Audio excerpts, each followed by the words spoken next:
Como he mencionado en ocasiones anteriores, en varias de las ocasiones anteriores, hemos tenido la oportunidad en el ministerio que como iglesia tenemos allá en nuestro templo en Vitacura. Hemos ido explorando la carta a los Filipenses y ha sido un gozo a lo largo de este año que pasó poderlo hacer durante todo el año.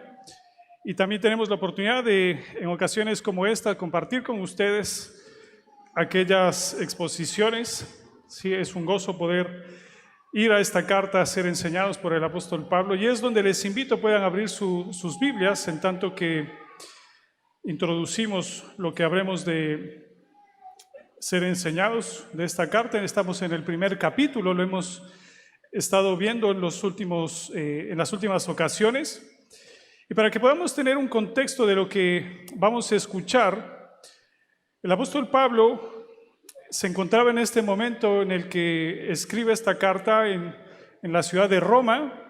No estaba allí haciendo una visita turística, sino que tenía el malestar de estar preso a causa de la predicación del Evangelio. Y desde ese lugar, después de haber atravesado un gran proceso de enjuiciamiento y espera, llega esta instancia. Y el apóstol nos empieza a hablar en los versículos que habremos de escuchar hoy, que serán del 15 al 18, de los frutos que el estar allí y las circunstancias que él tenía se habían empezado a manifestar. Pero para que empecemos a tener un contexto de lo que vamos a escuchar, quisiera que ustedes puedan leer conmigo Filipenses 1 del 12 al 18. Yo leeré en la nueva versión de la Biblia de las Américas. Puede sonar algo distinto si usted tiene una versión de la Reina Valera, pero la traducción emite el mismo contenido. Entonces, la palabra del Señor en Filipenses 1, del 12 al 18, nos dice lo siguiente: Quiero que sepan, hermanos, que las circunstancias en que me he visto han redundado en un mayor progreso del Evangelio, de tal manera que mis prisiones por causa de Cristo se han hecho notorias en toda la guardia pretoriana y a todos los demás. La mayoría de los hermanos, confiando en el Señor por causa de mis prisiones, tienen mucho más valor para hablar la palabra de Dios sin temor. Algunos, a la verdad, predican a Cristo aún por envidia y rivalidad, pero también otros lo hacen de buena voluntad. Estos lo hacen por amor, sabiendo que he sido designado para la defensa del Evangelio. Aquellos proclaman a Cristo por ambición personal, no con sinceridad, pensando causarme angustia en mis prisiones. Entonces, ¿qué? Que de todas maneras, ya sea fingidamente o en verdad, Cristo es proclamado, y en esto me regocijo, sí, y me regocijaré. Les invito a que puedan orar conmigo. Padre bendito, te damos gracias porque tenemos la oportunidad de ir a tu palabra, ser enseñados por ella y comprender, Señor, cuál es el corazón que tú quieres tengamos al servirte a ti, Señor, como Pablo nos enseña en esta circunstancia, que mucho más allá de la acción de servir, Señor, el servicio que te agrada es uno que viene de un corazón humilde, un corazón misericordioso y un corazón que ha entendido, Señor, que tú te regocijas no en el hombre que obra, sino en el que busca obrar para tu gloria. Te pedimos que en estos minutos tu Espíritu nos guíe, Señor, nos ayude a entender, nos ayude a reconocer si es que hay maldad en esto, en nuestro corazón, y que podamos vivir, Señor, conforme a lo que te agrada. Te pedimos esto en el nombre de Jesús. Amén. Muy bien, hermanos, como acabamos de escuchar, en los versículos 12 al 14, Pablo nos menciona que el estar prisionero en esta ciudad ha sido de testimonio para quienes rodeaban al apóstol, y Pablo era una persona importante en aquella ciudad y no había pasado desapercibida su estancia allí. Y entre quienes habían sido influenciados por su presencia y por su testimonio se encontraban los hermanos de aquella ciudad que vivían en Roma, y lo hermoso de esto es como que Pablo con su visita a Roma cierra como un ciclo, porque antes él les había escrito esta hermosa carta a los romanos, Y ahora ellos podían conocer ya no solo a Pablo el escritor, sino a Pablo el cristiano. Y si ya la carta de Pablo a los romanos les había animado, les había enseñado mucho, imagínense ahora ver en persona al creyente que era capaz de escribir esas cosas y que ahora se daban cuenta que este hombre escribía esto porque vivía y creía este tipo de cosas. Entonces se animaron mucho más, pero también se nos cuenta que el efecto de esto fue que muchos hermanos, siendo animados, se sintieron más motivados a hablar, a predicar el Evangelio sin temor. Y los versículos siguientes nos abren el panorama a una realidad que estaba presente en aquella situación.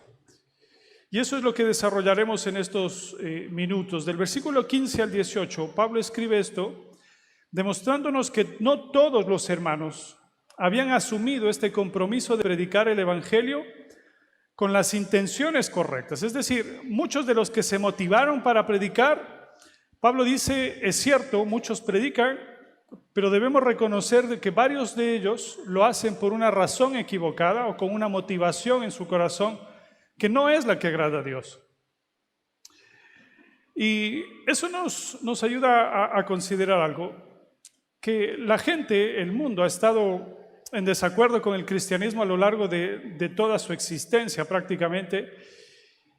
Le sucedió al Señor Jesús cuando estaba en la tierra. Los líderes que se suponía debían creer lo que Él decía, se oponían a Él. Pablo también, que escribe esto durante su tiempo como un líder cristiano, también tenía muchos opositores.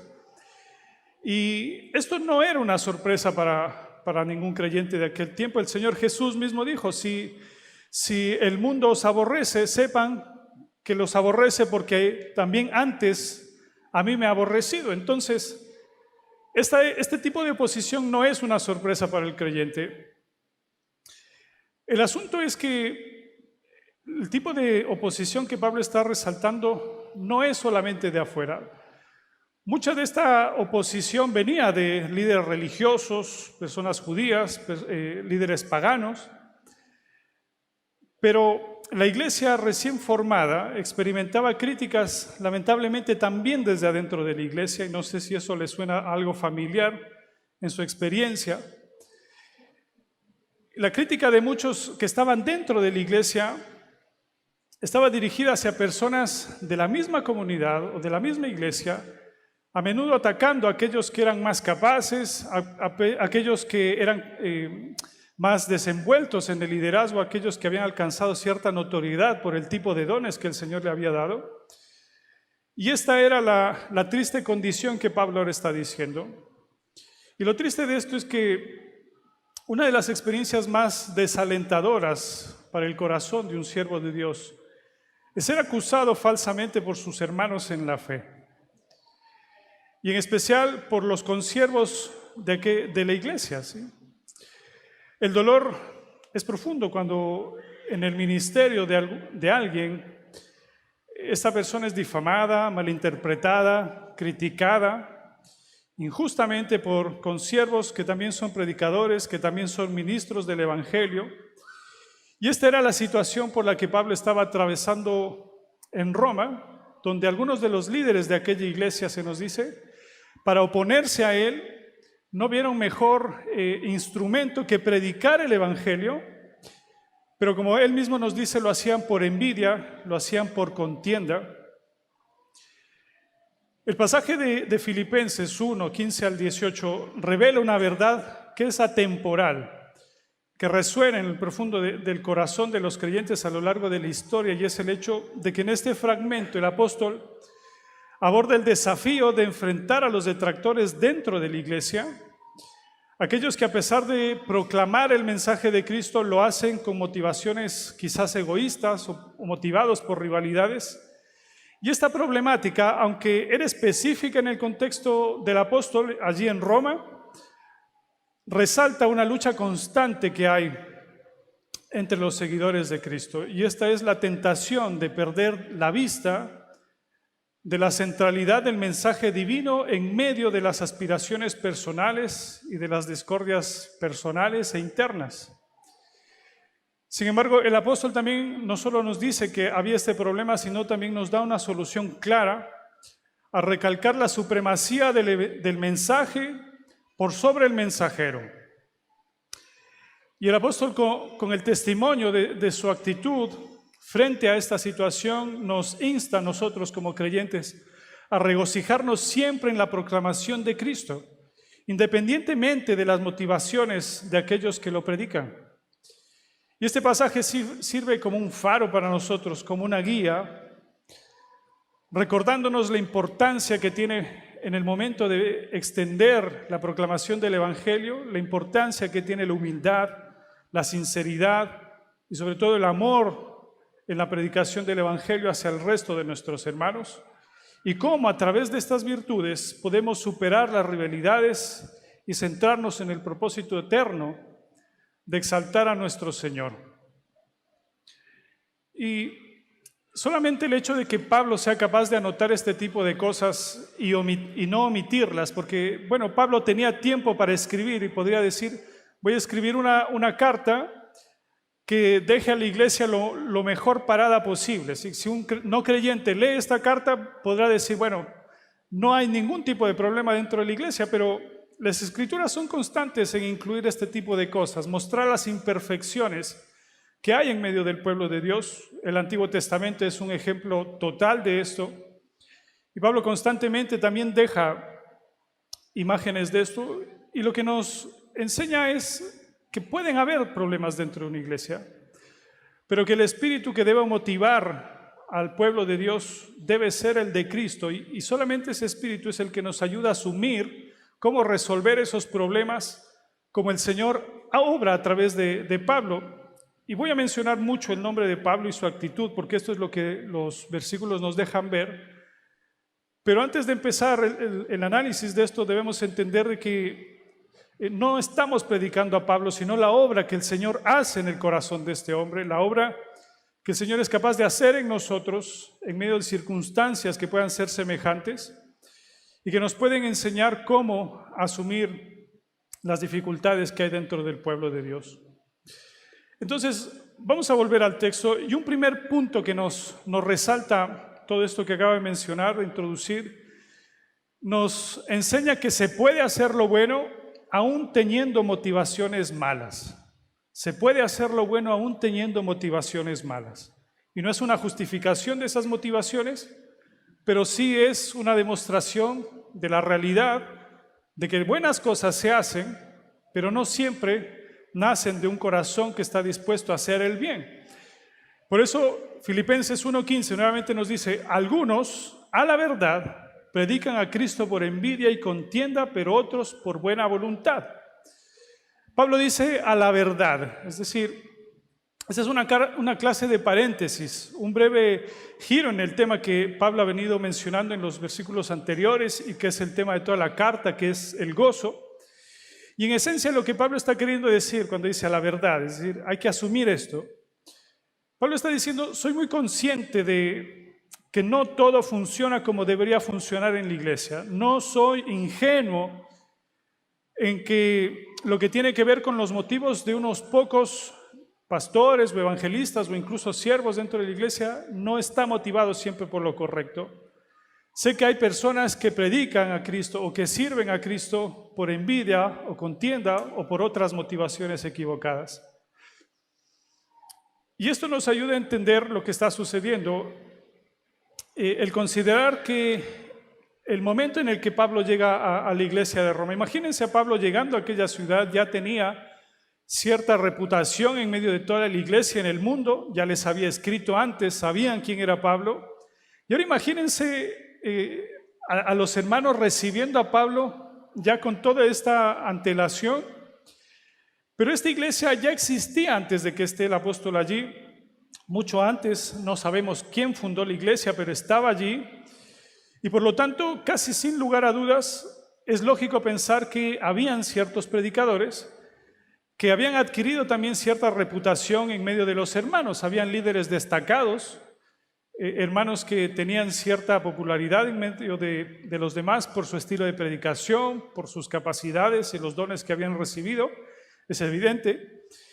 Y es fácil imaginarse entonces cuando Pablo llega, y especialmente con la divulgación de la fama del apóstol por toda la ciudad, estos hermanos, aquellos que se nos dice tenían estas motivaciones erradas, estos conocidos predicadores comienzan a perder algo de su reconocimiento, algo de su prestigio, y entonces no pasa mucho tiempo sin que sus nombres empiecen a empalidecer y que en consecuencia, al ver que Pablo va subiendo y ellos bajando, se despierta en su corazón envidia hacia el apóstol. Y no sabemos, no podemos argumentar cuál era la identidad de estos predicadores. Muchos comentaristas tratan de descubrir algo, pero es cierto que no podemos llegar a ningún consenso. Pero lo que sí nos menciona, más allá de su intención, es que estas personas predicaban a Cristo.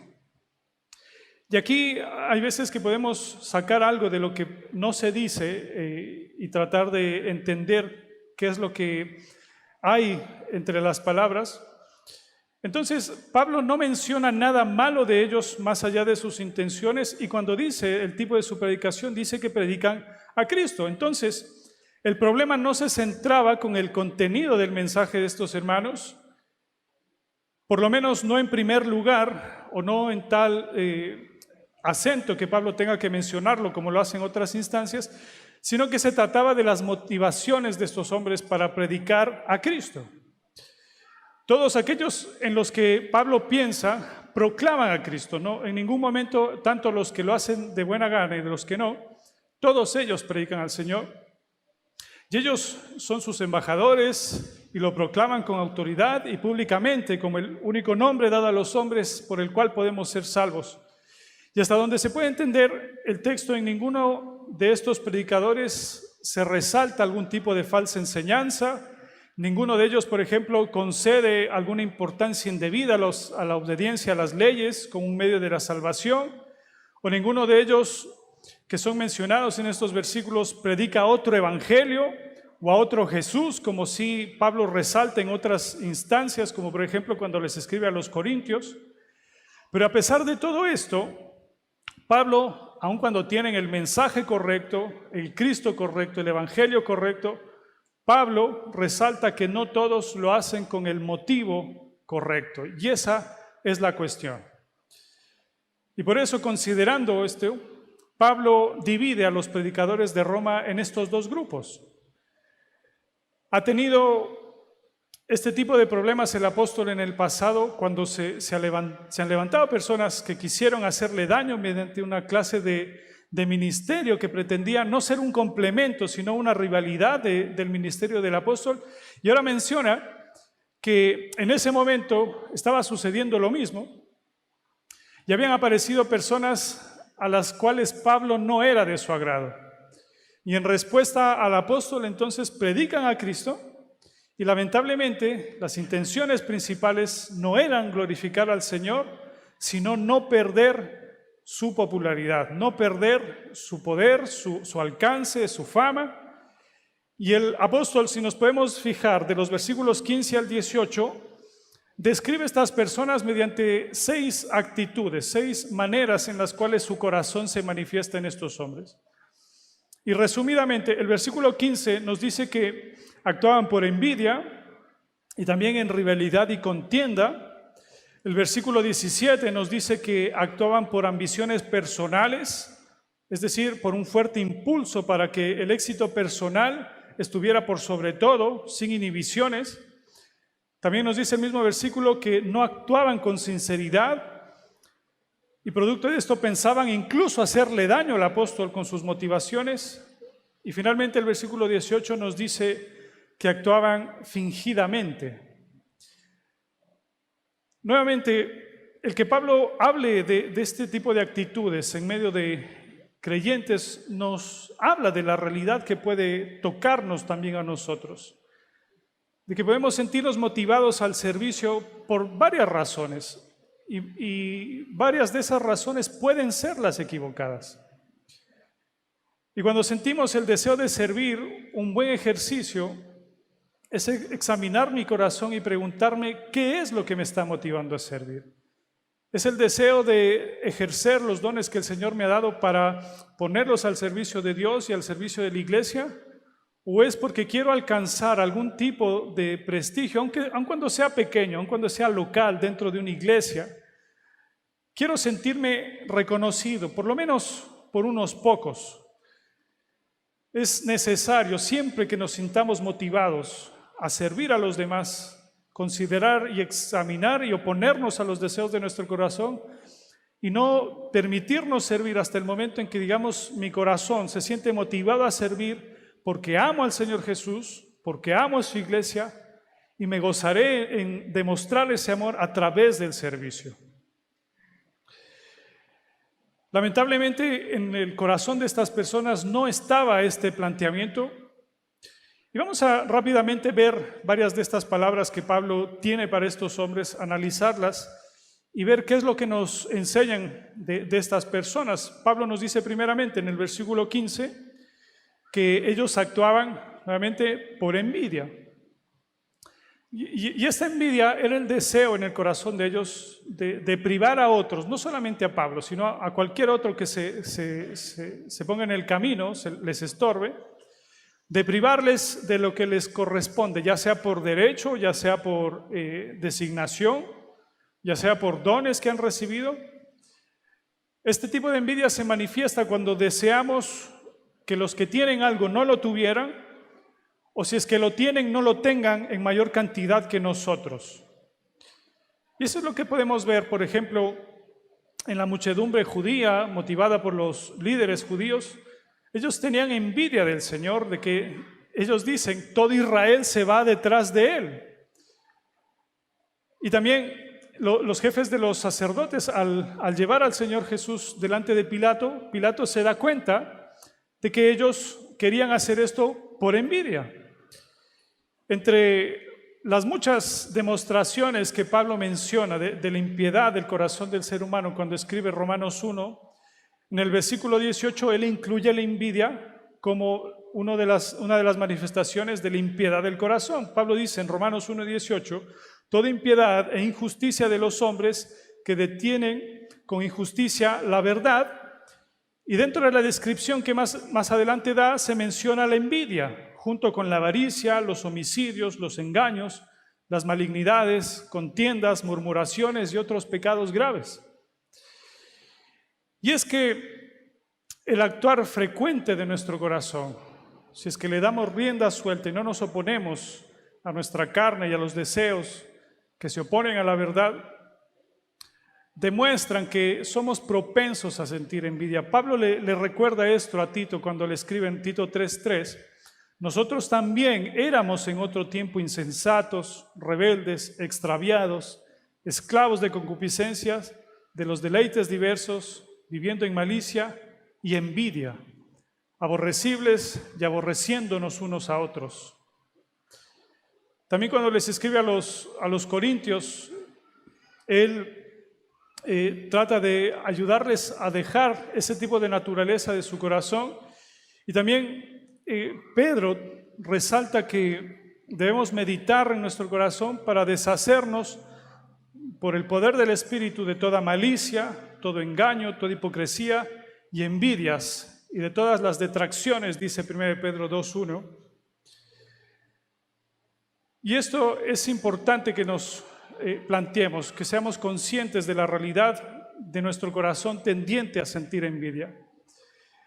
Y es que ya que la envidia desea que otros no tengan lo que tiene, o que nosotros lo tengamos en mayor proporción, la envidia se relaciona con los celos, que son el deseo de tener lo que otro posee.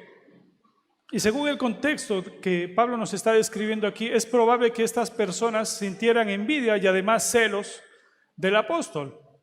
Envidiaban los dones, envidiaban las bendiciones que venían a través de él, que venían a él, la inteligencia del apóstol, la capacidad de ser un buen ministro de la palabra y tal vez incluso hasta el ser amado y más respetado por la iglesia que ellos. Quizás también los encuentros personales del Señor Jesús, habiéndolo Pablo visto al Señor Jesús resucitado, exaltado, y todos estos eran motivos para ellos no de exaltar al Señor, de sentirse regocijados porque el Señor se manifestaba, sino que sentían motivación para tener envidia y celos, viendo que una persona que no eran ellos amenazaba su propia distinción, su influencia en medio de la iglesia. También el apóstol nos dice que estos hombres sentían rivalidad y contienda. Esto nos dice el versículo de Filipenses 1:16.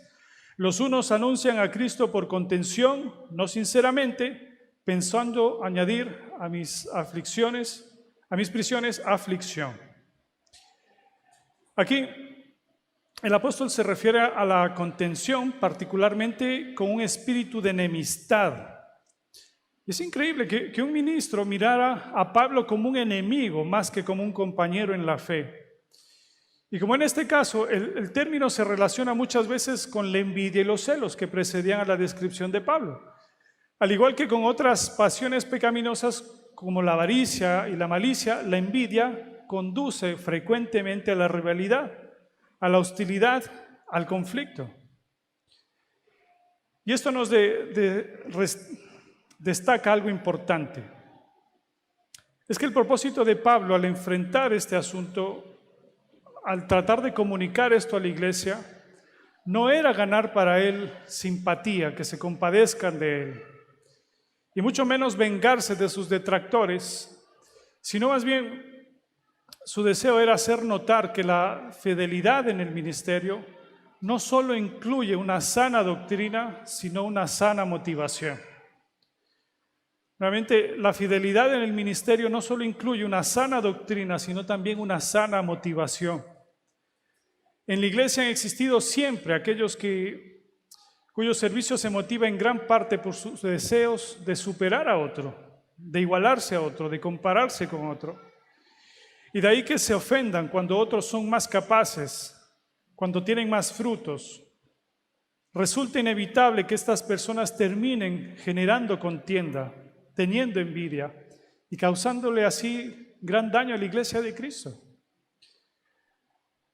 Es triste ver que el corazón de ciertos siervos del Señor se siente compungido porque una iglesia que es más nueva que la suya ha crecido de una manera mucho más rápida y más numerosa que su iglesia que tiene el triple de años que ella. O es triste cuando una persona que ha servido ya en la iglesia se siente desanimado porque ve que alguien que lleva muy poco tiempo ha tenido la oportunidad de tener más responsabilidades, ha tenido la oportunidad de demostrar mayor capacidad en el servicio, y en lugar de sentirse motivado por esto o regocijado porque el Señor provee, como dice la palabra, de dones para el servicio de su pueblo, siente que están siendo estorbos en el servicio potencial que podrías llegar a tener. Estas personas revelan la naturaleza de sus motivaciones cuando notan, así como en la situación de Pablo, y notan que la situación de Pablo inspiraba a los hermanos a ser valientes y a imitarlo en la predicación del Evangelio. Y como describí hace un momento, en lugar de sentirse alegres por esto, experimentaban amargura en su corazón. Y en vez de ver a Pablo como un compañero, como un ejemplo, lo percibían como el rival más grande en ese momento. Y esto deja ver que sus motivaciones era ser reconocidos, hallar admiración, una posición destacada. Y Pablo expresa este sentir del corazón de estas personas al decir que actuaban por ambiciones personales. Y añade que actuaban con una falta de sinceridad. Y esto sugiere que su apariencia por fuera era piadosa, pero ocultaban los deseos egoístas. Y el hecho de tener ambiciones personales y servir al pueblo de Dios no son sinónimos. El Señor Jesús constantemente, cuando sus apóstoles tenían este mismo tipo de situaciones, podemos recordar instancias en las cuales en el camino ellos discutían por ver quién era el primero, es decir, quién iba a ser más reconocido básicamente. El Señor Jesús constantemente y mediante ejemplo y mediante enseñanza les decía, si quieren ser el primero, entonces tengan la disposición de ser el último. Su servicio va a ser más excelente si están dispuestos a ser humillados por sobre todos. Y esa humillación implica de que tu servicio, aun cuando es grande, aun cuando es el despliegue de los dones que el Señor te ha dado en una cantidad grande, tu servicio es más excelente cuando si incluso nadie te reconoce, estás dispuesto a seguirlo haciendo, aún en medio de las sombras y aún en medio del anonimato. Y esta situación nos lleva a reflexionar sobre la posibilidad, nuevamente como decíamos como título, la posibilidad de hacer cosas buenas sin tener intenciones igualmente buenas, sin tener motivaciones santas, sin tener motivaciones adecuadas. Y se destaca que aspiraciones adecuadas no tienen un sinónimo con desear reconocimiento. Se destaca que aspiraciones equivocadas pueden llevarnos a buscar nuestros deseos sin importar nuestras acciones y sin importar que se conviertan en instrumentos de alguien mal motivado. Somos llamados, por el ejemplo que el apóstol nos da en esta situación, a analizar nuestro corazón dentro de la iglesia. ¿Con qué deseo quiero cantar en la iglesia? ¿Con qué deseo quiero participar en alguna de las áreas del servicio? ¿Con qué deseo estoy dispuesto a aprender a predicar o aprender cualquier tipo de don que pueda beneficiar a la iglesia? Quiero estar adelante, quiero estar en primera plana, que cuando la gente recuerda a la iglesia, uno de los nombres que venga a la mente sea el mío. ¿O quiero que la iglesia sea bendecida aun cuando ni siquiera saben cómo me llamo? Mirar lo que esta situación nos demuestra nos ayuda a procurar servir con amor y no con celo, con humildad y no con aspiraciones personales. Lo bueno de todo esto que Pablo nos resalta en estos versículos es que también, y gracias por la misericordia del Señor, también había una forma correcta de hacer lo bueno, ejemplificada en el ejemplo que Pablo nos da. Y para verlo, leamos nuevamente el versículo 15, Filipenses 1:15. En la última parte nos dice que también habían quienes deseaban hacer lo bueno en su servicio. Pablo dice, algunos a la verdad predican a Cristo por envidia y contienda, pero otros de buena voluntad. Entonces, en contraste, Pablo prosigue afirmando que otros predican el evangelio de buena voluntad y al igual que la envidia y al igual que la contienda, la buena voluntad también se relaciona con las motivaciones. Y en este caso, Pablo dice con las motivaciones correctas, que es el desear lo mejor para los demás. Este tipo de creyente en Roma no solamente se rehusaba a criticar al apóstol sin fundamento, sino que también lo apoyaban con entusiasmo y apreciaban la obra del apóstol. La motivación de estos hermanos era pura, desprovista de egoísmo. Comprendían y agradecían la fidelidad del apóstol a proclamar el evangelio y su ministerio lleno de amor hacia ellos era lo que les motivaba a predicar el evangelio.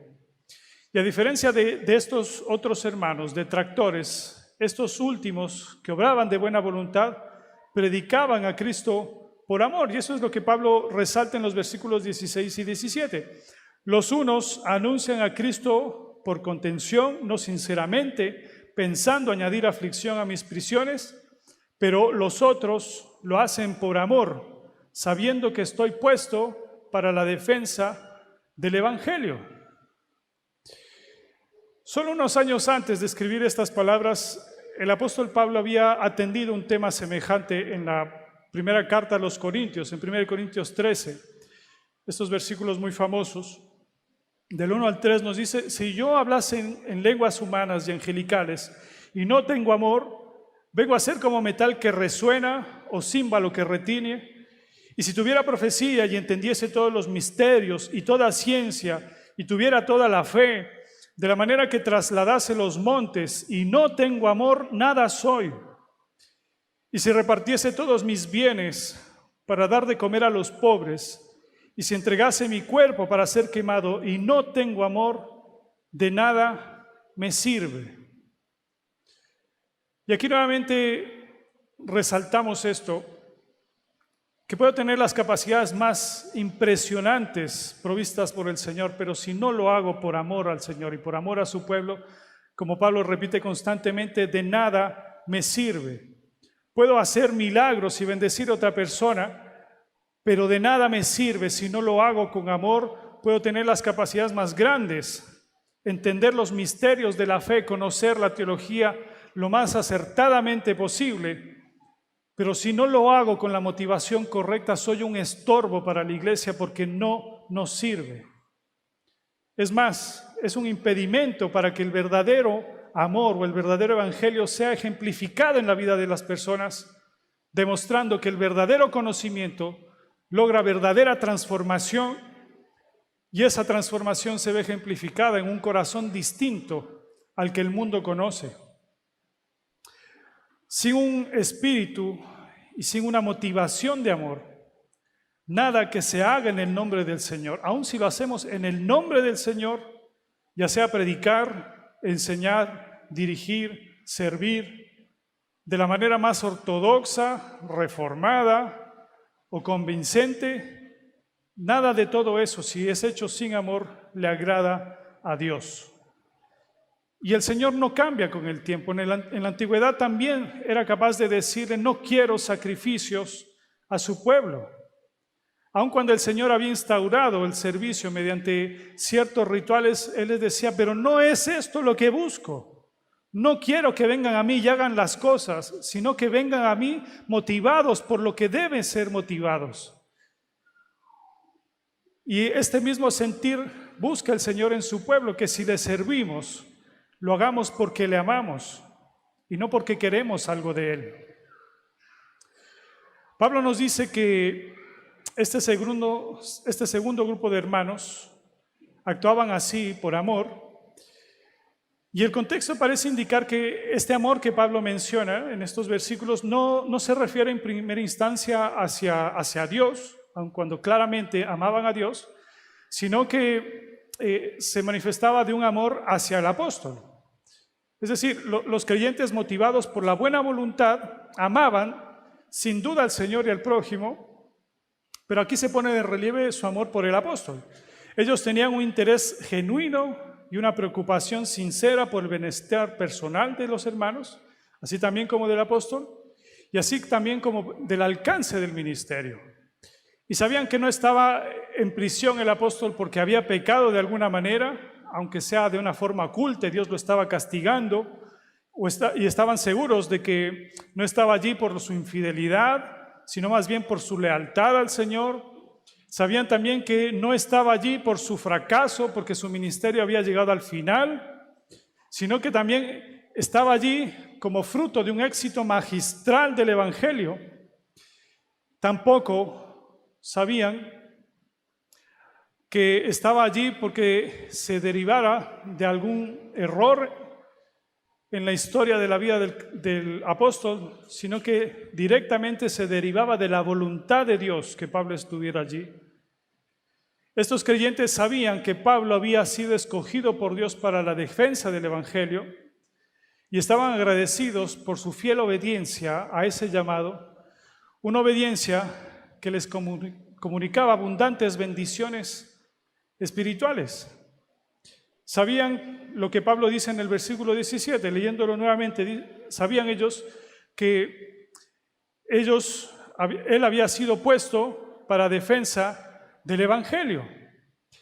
Esta frase que Pablo menciona y que era notoria para quienes amaban al Señor y actuaban por amor a los hermanos, esta frase, estoy puesto, también se puede traducir, como lo hace la Biblia de las Américas, como he sido designado. Y este término que Pablo escoge es un término militar que se usaba para un soldado que estaba en guardia. Y se utilizaba metafóricamente para alguien que era elegido para hacer una tarea. Y entonces Pablo usa este término para referirse a sí mismo. Entonces el encarcelamiento y el juicio de Pablo en Roma no era una casualidad, y eso es lo que los hermanos sabían, sino que era parte del plan predeterminado de Dios, de que Pablo haya sido puesto por Dios en ese lugar y en las peores circunstancias para defensa del Evangelio. En el momento de su conversión, el Señor Jesús le comunicó de que este iba a ser su ministerio. Cuando se encuentra con Cristo, el Señor le dice que fue designado para llevar su nombre en presencia de los gentiles y de reyes y de los hijos de Israel. Entonces, su cautiverio en Roma no era una casualidad del destino, ni una decisión de hombres, ni siquiera la de Pablo, porque uno cuando lee lo que está sucediendo, podría decir, al ver a Pablo como un espectador, decir delante de los reyes que quiere apelar al César, uno podría decir, pero Pablo, si ya te faltaba tan poco, el Señor te había prometido que ibas a llegar. Pero incluso aún las decisiones personales de Pablo son una demostración que por sobre todas estas cosas era el Señor encaminando a Pablo a esta situación. Por encima de todo, era parte fundamental de su llamado divino a defender el Evangelio. Y en este caso, Dios en su voluntad lo había designado a experimentar estas prisiones a fin de que pudiera predicar el Evangelio en Roma y no solo predicarlo, sino hacerlo de la forma en que el Señor permitió que sucediese. Y en resumen de todo esto que hemos visto en esta segunda parte, el llamado tanto de la disposición que hay en el corazón de Pablo como la disposición del corazón de estos hermanos, hay un factor común que les llevaba a servir de esta manera y era el deseo de tener un servicio que bendijera a los demás, amparados en la fidelidad de Dios sin importar lo que resultara de eso. Vemos el ejemplo de Pablo que estaba dispuesto a ir a las últimas condiciones, a las últimas instancias, si es que eso le permitía servir al Señor y servir a los hermanos. Y seguido por el ejemplo de Pablo, los hermanos también estaban dispuestos y deseosos de servir al Señor. Pero hay veces que nuestro corazón puede sentirse un poco inquieto al ver que hay varias consideraciones que podemos tomar si es que dejamos llevar nuestro servicio lo más lejos posible. Hay veces que servimos de tal forma o de tal acomodo que nuestro servicio no interrumpa la comodidad que estamos teniendo, o nuestro servicio delante de los demás, la predicación del Evangelio, puede ir tan lejos como para no quitarme la imagen que tienen los demás de mí, en mi trabajo, en mi familia. Voy a hablar en tanto que no les incomode o no me incomode a mí, o no permita que la dinámica cambie, o voy a servir en la iglesia solamente hasta el punto en el cual sienta que no es una carga para mí y no me evite perder las demás comodidades. Cuando hay este sentir en nuestro corazón, es importante examinar que si mi servicio está yendo todo lo lejos que mi amor por Cristo me debería llevar a tener. Pablo en esta misma carta después nos describe el corazón de un verdadero siervo de Dios y llega al punto de decir Pablo que ha perdido todo y ha estado dispuesto a dejarlo todo atrás por amor del Señor, y ha llegado a tal consideración que ha visto que incluso la fama, incluso el reconocimiento de los demás termina siendo basura a los pies de lo que significa conocer al Señor y servirle con un corazón puro, sincero y totalmente entregado. Es así entonces que Pablo nos deja ver que este era el corazón que le motiva a decir las palabras en reacción de la actitud de estas personas, porque ya vemos la motivación de quienes se oponían a Pablo, la motivación de quienes seguían a Pablo, pero también en estos versículos vemos la motivación que estaba en Pablo, y este es un punto final que quisiera puedan ver conmigo. En el versículo 16, Pablo menciona otra vez a sus detractores, aquellos creyentes que proclamaban a Cristo por contención, no sinceramente, y como ya se indicó, no era su doctrina lo que estaba errado, sino sus motivaciones, porque ellos anunciaban a Cristo y sin embargo no predicaban para la gloria de Cristo, para la honra de Cristo, sino por contención. Y esta palabra es interesante porque originalmente esta palabra, contención, no tenía una connotación negativa. Significaba simplemente que alguien se esforzaba trabajando para tener un salario, pero con el tiempo esta palabra se fue transformando y adquirió el sentido de que alguien buscaba exclusivamente sus intereses propios, sin considerar las consecuencias de las cosas o las decisiones que tomaba. Entonces se utilizaba para describir, por ejemplo, a profesionales que de manera despiadada buscaban ascender en sus carreras sin importar quién tenía que quedar en el camino. Si es que era un estorbo, si es que era un escalón que tenían que pisar para llegar más arriba, no hay problema, hay que hacerlo. También este era un término que se utilizaba para describir a políticos que perseguían obtener un cargo sin importar cualquier costo. Y hay veces que podemos ver esta actitud en medio del mundo y en realidad no nos extraña mucho porque sabemos viene de un corazón que tiene esta tendencia, pero lo tenaz y lo terrible es que Pablo usa esto en el contexto de la iglesia. Es evidente que los detractores contenciosos de Pablo no predicaban sinceramente. No solo buscaban lo suyo, sino peor aún, querían perjudicar a Pablo, pensándole, como dice el apóstol, añadir aflicciones a sus prisiones. Es decir, no les importaba solo que Pablo ya estuviera preso, querían que se sintiera mal ahí. Lo criticaban y lo acusaban sin razón real, con el objetivo perverso, primero de irritar al apóstol, pensando que quizás él tenía un corazón igual. También hacer que las personas que le seguían se desilusionaran de Pablo y así aumentaran las aflicciones del apóstol. Entonces mostraban una crueldad inconcebible, fruto del celo que había en su corazón, sirviéndose del cautiverio del apóstol para desprestigiarlo y promocionarse con ello a sí mismo. Sin embargo, la principal aflicción que a Pablo sí le molestaba, porque a Pablo no le importaba lo que estas personas dijeran, como él después ha dicho, cualquier cosa para mí es basura. Lo que sí le afligía era el hecho de que la hipocresía de estos hombres y los motivos perversos de sus detractores perjudicaba en gran manera la causa de Cristo. Y ese sí era el problema que Pablo pesaba en su corazón. Y esto era lo que más le afligía. No podía evitar sentirse ofendido porque el Evangelio estaba siendo ofendido, Cristo estaba siendo ofendido. Y con todo, él no busca ser comprendido, no busca defenderse. Él sabía que otros líderes fieles de la iglesia también enfrentaban críticas y oposición, tanto oposición del mundo como de otros creyentes. Su reacción frente a esta situación en Roma marca la pauta para nosotros como siervos, como hijos de Dios también. Sigamos, aunque se oponga el mundo a nuestra causa y a nuestra vida, tengamos la misma motivación que el apóstol.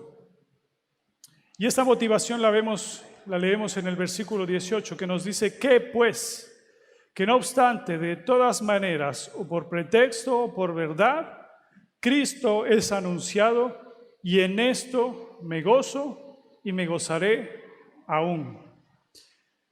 Pablo dice, aun cuando mi nombre termine siendo el más difamado, aun cuando todo el mundo termine creyendo lo que estas personas dicen, si Cristo es proclamado, entonces, amén, yo me gozo.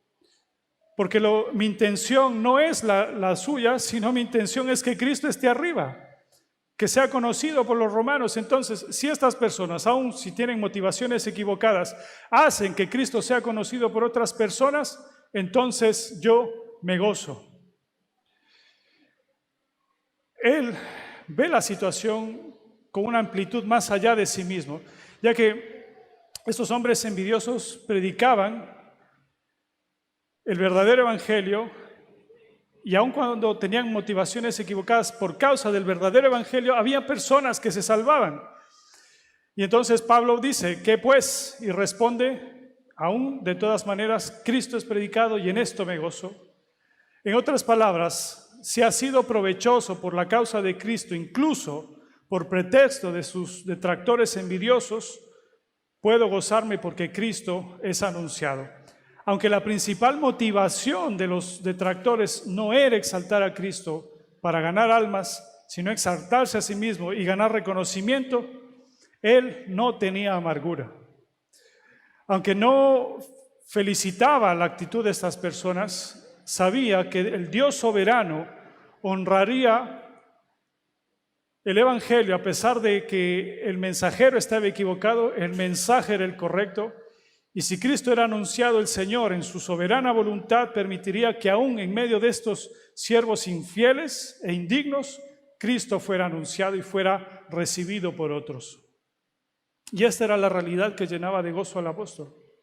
Ahora, no estamos diciendo con esto que Pablo quería decir que no importa la manera en que se haga, si el resultado es el que se desea, una versión cristiana de el fin justifica los medios. No.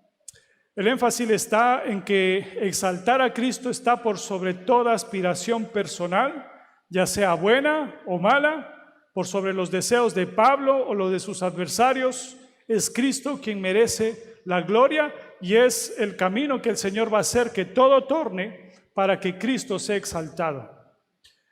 La palabra de Dios es siempre poderosa, sin importar los motivos del que la proclama.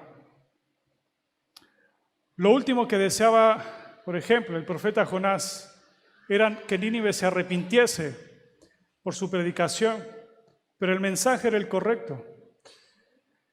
El mensaje que comunicó de parte de Dios produjo arrepentimiento aún a pesar de las malas intenciones del profeta. Dios puede usar hasta el predicador o el maestro más envidioso, celoso y egoísta si el mensaje que comunica se conforme a las Escrituras. Y esto nos lo representan hombres tan perversos de la historia bíblica como Caifás, Pilatos, Judas. Estos tres hombres tienen un factor en común, y es que de sus bocas salieron verdades eternas sobre la persona de Cristo, que aun cuando sus corazones eran perversos, el Señor permitió que esas verdades fueran conocidas de boca de ellos. Dios honra siempre su palabra, y su palabra siempre produce fruto. El Señor dice, mi palabra que sale de mi boca no volverá vacía a mí, sino que hará lo que yo quiero y será prosperada en aquello para lo cual la envié. Y si el Señor tiene que usar instrumentos indignos, aun cuando estos instrumentos a su tiempo recibirán su recompensa y castigo, el Señor traerá su gloria aún en medio de este tipo de personas. No he hallado mejor manera de cerrar este tiempo juntos que lo que Juan Calvino comenta acerca de esto. Quisiera citarles lo que él escribe. Él nos dice, porque la virtud reside en el Evangelio, no en quien lo comunica, en su exposición y no en el expositor, de donde se sigue que, aunque los ministros sean malos e indignos, no por eso deja de ser eficaz y verdadera la doctrina que ellos anuncian, siempre que sea pura y no adulterada. Porque el tesoro que se nos ha confiado es tal que no puede ser deshonrado por la vileza de los que lo llevan. Así como el agua que sale de una fuente, aun cuando pase por un caño de plomo, no deja de ser pura, o como el sol, que no se contamina por los vapores que exhala la tierra, así la palabra de Dios, que es la fuente de toda verdad, el sol de justicia, aunque pase por hombres viles y contaminados, no deja de conservar su pureza y su resplandor, y de derramar su luz y su calor sobre los fieles. El poder de esta verdad está en la palabra del Señor, porque el Señor es el Dios de la verdad, y no en el predicador que comunica esa verdad. Finalmente, hermanos, somos llamados por toda esta instancia y situación que el apóstol nos describe. Así como en su tiempo hubieron creyentes que aun cuando habiendo conocido al Señor Jesús no empataron el hecho de predicar a Cristo y amar a Cristo al hacerlo, somos nosotros llamados a examinar nuestro corazón, nuestras motivaciones, nuestros deseos. Y si es que hemos hallado que nuestro corazón no es todo lo puro que debería ser en las intenciones que me han llevado a servir, o que incluso no estoy dispuesto a servir por ciertas motivaciones equivocadas que me previenen de hacerlo, el llamado del Señor es a que aprendamos a amarle a Él por sobre todas las cosas, y que fruto de ese amor que le tengamos, podamos tener un sentir semejante al que Él produjo el Señor en hombres como Pablo y el resto de sus siervos. Que seamos capaces de servir y amar a los demás, aun si es que nunca en nuestra vida, en este tiempo, seamos reconocidos finalmente. Aun cuando la fama que quizás algunos, y por la gracia del Señor, llegan a tener por ciertos dones o bendiciones que el Señor les da, aun si nada de ello llega a suceder en nuestras vidas, que el gozo de servir al Señor nadie nos lo pueda quitar. Podamos considerar esto, que vamos a hacer que la iglesia del Señor se goce aún más en tener siervos que sirven, pero lo hacen con un corazón correcto. Oremos.